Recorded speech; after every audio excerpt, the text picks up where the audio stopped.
The deep dive में स्वागत है। आज की इस चर्चा का मिशन सच कहूं तो बहुत स्पष्ट है। हम एक ऐसे विषय का विश्लेषण कर रहे हैं जिस पर अक्सर खुलकर बात नहीं होती, और अगर होती भी है ना तो वो बहुत ही सीमित और कह सकते हैं कि संवेदनशील दायरे में सिमट कर रह जाती है। बिल्कुल, अक्सर लोग कतराते हैं इस पर बात करने से। हाँ, तो आज का हमारा विषय है हलाल अर्थव्यवस्था या हलाल इकोनॉमी। हमारे पास आज जो स्रोत हैं, कुछ बेहतरीन रिसर्च पेपर और मार्केट एनालिसिस, वे धर्म और बाजार के बीच के इस बेहद जटिल रिश्ते पर कई बेबाक सवाल उठाते हैं। और ये सवाल बहुत जरूरी भी हैं। सही कहा, लेकिन इस डीप डाइव की शुरुआत में ही यह साफ कर देना बहुत जरूरी है कि हमारा उद्देश्य मतलब किसी भी विचारधारा का पक्ष लेना या किसी की धार्मिक मान्यताओं पर टिप्पणी करना बिल्कुल नहीं है। इस चर्चा में हम पूरी तरह से निष्पक्ष हैं। हमारा काम सिर्फ उस जानकारी, उन आंकड़ों और उन सवालों को सामने रखना है जो स्रोत में दिए गए हैं, ताकि हम समझ सकें कि आज के दौर में अर्थशास्त्र असल में कैसे काम करता है। ये स्पष्टता बहुत जरूरी है, क्योंकि जब भी हम आस्था और बाजार के मिलने की बात करते हैं ना, तो भावनाएं जुड़ी जाती हैं। हाँ, वो तो स्वाभाविक है। बिल्कुल, लेकिन एक विश्लेषक के नजरिए से देखें तो ये विषय केवल धर्म तक सीमित नहीं है। स्रोत जिस गहराई से इस पूरे तंत्र को समझाता है वो सच में चौंकाने वाला है। हमारा काम आज बस उन परतों को हटाना है और ये देखना है कि इस पूरे व्यावसायिक ढांचे के पीछे की मशीनरी असल में कैसे काम कर रही है। और इसी मशीनरी के आकार को लेकर एक ऐसा तथ्य है जो शायद किसी को भी हैरान कर दे। जब हम हलाल शब्द सुनते हैं तो अक्सर दिमाग में क्या आता है? वही कोई लोकल दुकान या गली के नुक्कड़ की कोई छोटी सी दुकान या सिर्फ खाने पीने की चीजें। लेकिन स्रोत के अनुसार हलाल अर्थव्यवस्था कोई छोटा मोटा स्थानीय बाजार नहीं है। ये 1.5 ट्रिलियन यानी 1.5 लाख करोड़ अमेरिकी डॉलर से भी अधिक का बाजार बन चुका है। 1.5 ट्रिलियन ये कोई छोटी रकम नहीं है। बिल्कुल नहीं। और ये आंकड़ा कोई रुका हुआ नहीं है, ये लगातार बहुत तेजी से बढ़ रहा है। जरा सोचिए, 1.5 ट्रिलियन डॉलर्स, दुनिया के कई देशों की कुल अर्थव्यवस्था भी इतनी बड़ी नहीं होती। चलिए इसको थोड़ा विस्तार से समझते हैं। ये आंकड़ा ही अपने आप में इस बात का सबसे बड़ा सबूत है कि हम सिर्फ कुछ धार्मिक नियमों की बात नहीं कर रहे हैं, हम एक विशाल वैश्विक आर्थिक महाशक्ति की बात कर रहे हैं। एकदम सही। इस 1.5 ट्रिलियन डॉलर के ढांचे को समझने के लिए ना हमें इसके बिल्कुल बुनियादी स्तर पर जाना होगा। स्रोत हमें याद दिलाता है कि हलाल का मूल अर्थ क्या होता है। अरबी भाषा और इस्लामी मान्यताओं के अनुसार इसका सीधा सा अर्थ है ऐसी चीजें या कार्य जो धार्मिक नियमों के अनुसार अनुमत या जायज हैं। सदियों से ये एक सीधा साधा जीवन जीने का तरीका रहा है। क्या खाया जा सकता है, क्या पहना जा सकता है। हाँ, व्यापार कैसे किया जाना चाहिए, ये सब इसके दायरे में आता है। एक समय था जब ये सिर्फ व्यक्ति और उसके समुदाय के बीच के विश्वास की बात थी, बस एक आपसी समझ थी। लेकिन एक मिनट, अगर ये सिर्फ एक सीधा साधा नियम है कि क्या अनुमत है और क्या नहीं, तो ये 1.5 ट्रिलियन डॉलर का कॉर्पोरेट बिजनेस कैसे बन गया? मैं सोच रही थी कि यही तो सबसे दिलचस्प बात है। हाँ। स्रोत में इस बात पर बहुत जोर दिया गया है कि आज के आधुनिक समय में ये केवल एक व्यक्तिगत जीवन शैली नहीं रह गया है, ये अब एक लेबल बन चुका है, एक सील या मोहर बन चुका है, और उससे भी बड़ी बात, ये एक बेहद शक्तिशाली मार्केटिंग टूल बन गया है। बिल्कुल, यही वो मोड़ है जहां से पूरी कहानी बदल जाती है। देखिए, जब इंसान अपने छोटे से समुदाय में रहता था तो वो अपने आसपास के दुकानदारों को जानता था, एक भरोसा होता था है, क्योंकि आप आमने सामने से चीजें खरीद रहे हैं। सही कहा। लेकिन वैश्वीकरण यानी ग्लोबलाइजेशन के बाद जब कोई उत्पाद दुनिया के एक कोने में बनता है और दूसरे कोने में बिकता है तो वो व्यक्तिगत विश्वास खत्म हो जाता है। कोई पहचानता ही नहीं एक दूसरे को। एग्जैक्टली। उस विश्वास की जगह लेने के लिए बाजार ने ये सर्टिफिकेट या लेबल का सिस्टम तैयार किया। जब कोई कंपनी किसी उत्पाद पर यह ठप्पा लगाती है तो वो सिर्फ जानकारी नहीं दे रही होती, वो एक पूरे उपभोक्ता वर्ग को यह संदेश दे रही होती है कि हम आपके मूल्यों को समझते हैं। अरे, ये बात मुझे आजकल के उस ट्रेंड की याद दिलाती है जहां हर चीज पर ग्लूटेन फ्री या ऑर्गेनिक का लेबल लगा होता है। हाँ, बिल्कुल वही। कई बार तो पानी की बोतलों या सामान्य फलों पर भी ऐसे लेबल दिख जाते हैं, जबकि उनमें तो प्राकृतिक रूप से कभी कोई ऐसी मिलावट थी ही नहीं। सही बात है। लेकिन फिर भी लोग उस लेबल को देखकर दोगुनी कीमत चुकाने को तैयार रहते हैं। क्या स्रोत के अनुसार यहाँ भी कुछ ऐसा ही मनोविज्ञान काम कर रहा है? यह तुलना बहुत ही सटीक है। स्रोत बिल्कुल इसी विरोधाभास या कहें कि पैराडॉक्स की ओर इशारा करता है। कई उत्पाद स्वाभाविक रूप से यानी प्राकृतिक तौर पर पूरी तरह से हलाल नियमों के अनुकूल होते हैं। उदाहरण के लिए मान लीजिए कोई फल है, कोई सामान्य शाकाहारी स्नैक है, या यहाँ तक कि पानी या कुछ कॉस्मेटिक्स हैं जिनमें कुछ भी ऐसा नहीं है जो धार्मिक नियमों के खिलाफ हो।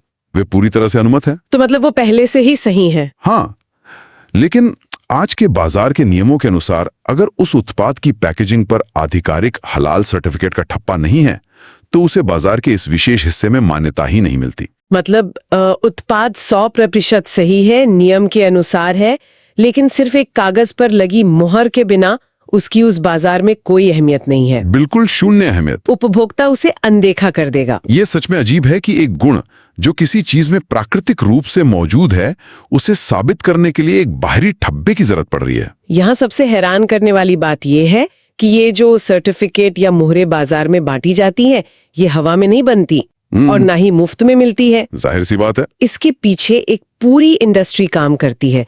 सर्टिफिकेशन देने वाली बाकायदा संस्थाएं होती हैं। कंपनियों को इन संस्थाओं को आवेदन देना होता है, इंस्पेक्टर्स आते हैं, पूरी सप्लाई चेन की जांच होती है। और इस पूरी प्रक्रिया के लिए कंपनियों को एक मोटी फीस चुकानी पड़ती है। और ये फीस एक बार नहीं बल्कि हर साल रिन्यूअल के नाम पर देनी होती है। और जाहिर है कोई भी कंपनी ये खर्चा अपनी जेब से तो भरेगी नहीं। वो इस सर्टिफिकेट की लागत को उसी उत्पाद की कीमत में जोड़कर अंततः आम खरीदार से ही वसूल करेगी। बिल्कुल। और स्रोत ठीक इसी बिंदु पर एक बहुत ही गहरा सवाल उठाता है। जब किसी धार्मिक नियम का पालन करने की पुष्टि के लिए इतना बड़ा आर्थिक लेन देन होने लगे तो क्या ये अभी भी शुद्ध रूप से धर्म और आस्था का हिस्सा रह जाता है? ये सोचने वाली बात है। या फिर ये पैसे छापने का एक नया व्यवस्थित और बेहद मुनाफे वाला सिस्टम बन चुका है? आस्था के इर्द गिर्द एक पूरा कॉर्पोरेट चक्र बन गया है। यहाँ मुद्दा सच में बहुत रोचक हो जाता है जब हम इस चक्र के प्रभाव की बात करते हैं। स्रोत में बताया गया है कि हलाल शब्द सिर्फ एक लेबल नहीं है, बल्कि ये बाजार में एक बहुत ही स्पष्ट सीमा, एक क्लियर बाउंड्री तय कर देता है। एक अदृश्य दीवार की तरह। हाँ। जो उपभोक्ता इस सिस्टम का पालन करते हैं वो अपनी खरीदारी केवल इसी सीमा के भीतर रह के करते हैं। और इसका असर सिर्फ सुपरमार्केट के शेल्फ पर नहीं बल्कि पूरी सप्लाई चेन पर पड़ता है। स्रोत इस पूरी व्यवस्था को एक समानांतर बाजार या पैरेलल मार्केट का नाम देता है। पैरेलल मार्केट के कॉन्सेप्ट को समझना बहुत जरूरी है यहाँ। ये सिर्फ इतना नहीं है कि एक ही दुकान में दो अलग अलग तरह के बिस्किट रखें। ये समानांतर बाजार पीछे कारखानों तक जाता है। कारखानों तक? हाँ।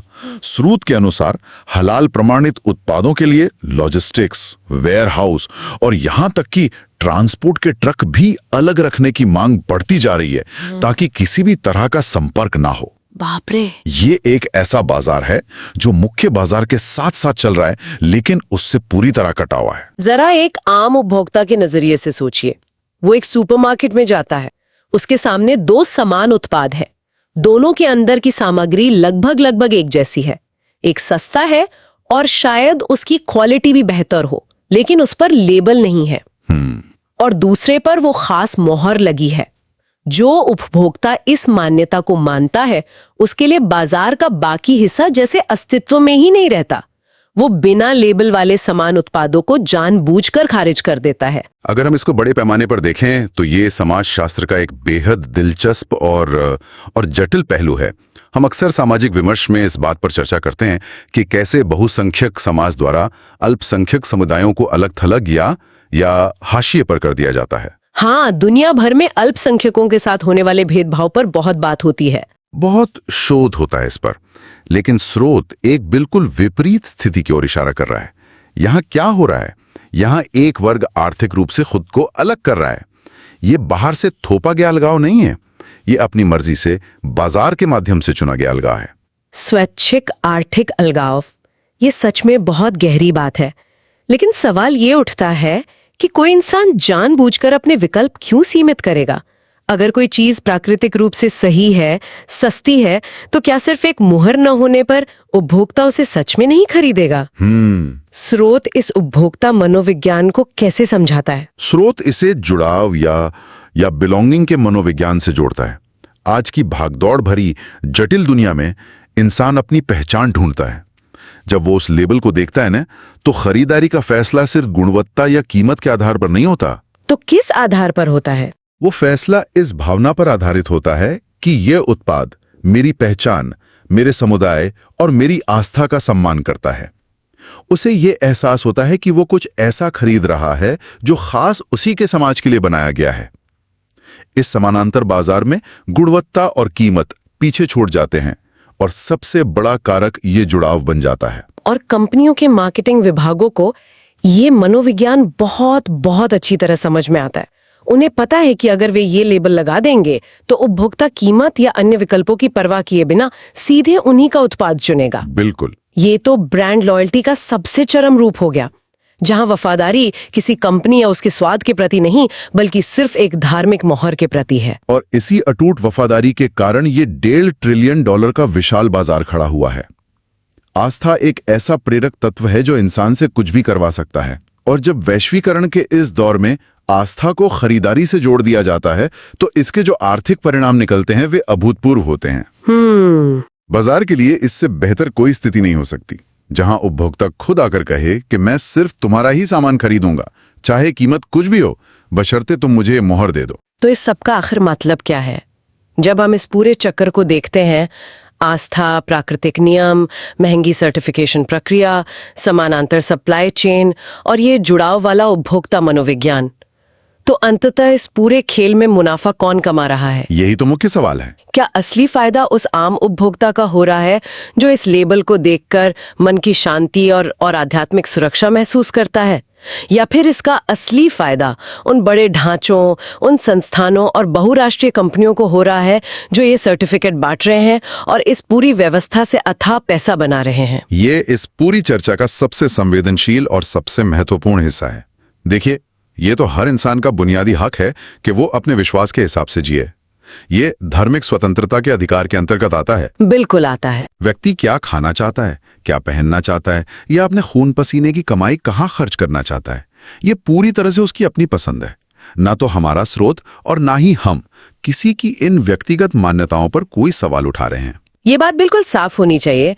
किसी भी व्यक्ति का अपनी आस्था के अनुरूप जीवन जीना एक बुनियादी अधिकार है और उसका पूरा सम्मान किया जाना चाहिए।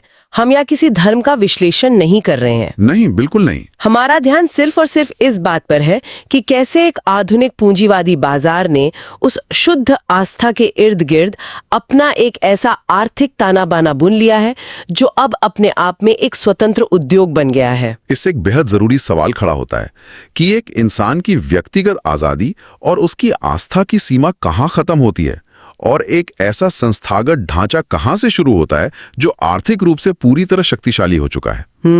शुरुआत में हमने बात की थी कि हलाल एक आध्यात्मिक नियम है, लेकिन जब कोई संस्था आस्था के नाम पर नियमों को प्रमाणित करने का अधिकार पूरी तरह से अपने हाथ में ले लेती है और उसके बदले कंपनियों से लाखों डॉलर वसूलने लगती है, तो वो केवल एक धार्मिक मार्गदर्शक नहीं रह जाती, वो एक बाजार का नियंत्रक, एक रेगुलेटर बन जाती है। अगर मैं थोड़ी देर के लिए इस पर सवाल उठाऊं, तो क्या ये महज व्यापार का सामान्य तरीका नहीं है? बाजार में एक मांग थी, लोगों को प्रमाणित उत्पाद चाहिए थे और कंपनियों ने उस मांग को पूरा करने के लिए एक सिस्टम बना लिया। इसमें गलत क्या है? क्या ये सिर्फ एक नया बिजनेस मॉडल नहीं है? तकनीकी रूप से देखा जाए तो ये एक बिजनेस मॉडल ही है, लेकिन स्रोत के अनुसार ये सामान्य बिजनेस मॉडल से इसलिए अलग है क्योंकि ये धार्मिक अनिवार्यता का चोला पहने हुए हो सकता है। लेकिन यहां मनोविज्ञान ऐसा है कि उपभोक्ता इसे छोड़ नहीं सकता क्योंकि उसे लगता है कि ऐसा करना उसकी आस्था के खिलाफ होगा। हाँ, ये बात तो है। दबाव बहुत ज्यादा होता है और जो ढांचा इस पर नियंत्रण रखता है, जो सर्टिफिकेट बांटता है, उसका आर्थिक हित इसी बात में है कि अलगाव और ये सीमाएं और भी गहरी हों। अगर समानांतर बाजार बढ़ता है तो सर्टिफिकेट की मांग बढ़ती है और उससे जुड़े पूरे व्यापार का दायरा और मुनाफा बढ़ता है। छोटे व्यवसायी जो शायद प्राकृतिक रूप से सही सामान बनाते हों, वे इन महंगे सर्टिफिकेट्स का खर्च नहीं उठा पाते और इस बाजार से बाहर हो जाते हैं। ये वाकई बहुत जटिल स्थिति है।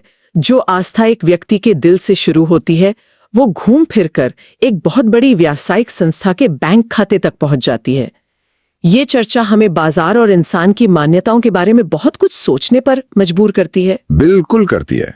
अगर हम इस डीप डाइव के निष्कर्ष की तरफ बढ़ें और स्रोत के सभी मुख्य बिंदुओं को समेटें, तो सबसे बड़ी बात जो निकलकर सामने आती है वो ये है कि आज की हलाल अर्थव्यवस्था अब केवल एक धर्म या सिर्फ एक धार्मिक मान्यता का पालन करने तक सीमित नहीं है।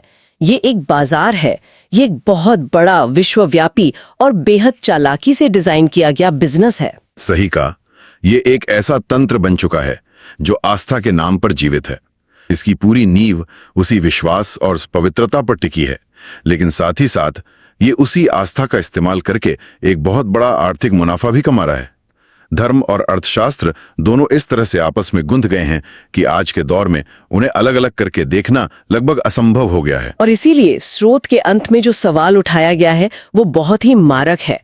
इस $14.5 ट्रिलियन की मशीनरी को देखते हुए ये पूछना लाजमी हो जाता है कि इस पूरी व्यवस्था में अंततः फैसले ले कौन रहा है? क्या फैसले धर्म ले रहा है जो आध्यात्मिक शुद्धता की बात करता है, या फैसले बाजार ले रहा है जो सिर्फ मुनाफे और विस्तार की भाषा समझता है? यह विषय हर उस व्यक्ति के लिए बहुत प्रासंगिक है जो आज की दुनिया में एक उपभोक्ता है। सूचनाओं, ग्लोबल मार्केटिंग और ब्रांडिंग के इस दौर में यह समझना बहुत जरूरी है कि कैसे हमारी सबसे गहरी व्यक्तिगत मान्यताओं को, हमारे अटूट विश्वासों को एक बहुत ही सफाई से रचे गए व्यावसायिक मॉडल में बदला जा सकता है। एकदम सही। यह सिर्फ एक विशेष लेबल की कहानी नहीं है, ये इस बात का उदाहरण है कि कैसे बाजार हमारी भावनाओं को एक प्रोडक्ट फीचर में बदल देता है। जब इंसान इस तंत्र को समझ जाता है तो उसकी रोजमर्रा की खरीदारी का नजरिया पूरी तरह से बदल जाता है। बिल्कुल। अगली बार जब हम किसी सुपरमार्केट के गलियारे से गुजरेंगे और किसी भी उत्पाद पर कोई दावा या मोहर देखेंगे तो हमारा दिमाग जरूर ये सवाल पूछेगा कि इसके पीछे का असली अर्थशास्त्र क्या है। पूछना भी चाहिए। और इसी के साथ हम आज की इस चर्चा के बिल्कुल अंत में आ पहुंचे हैं।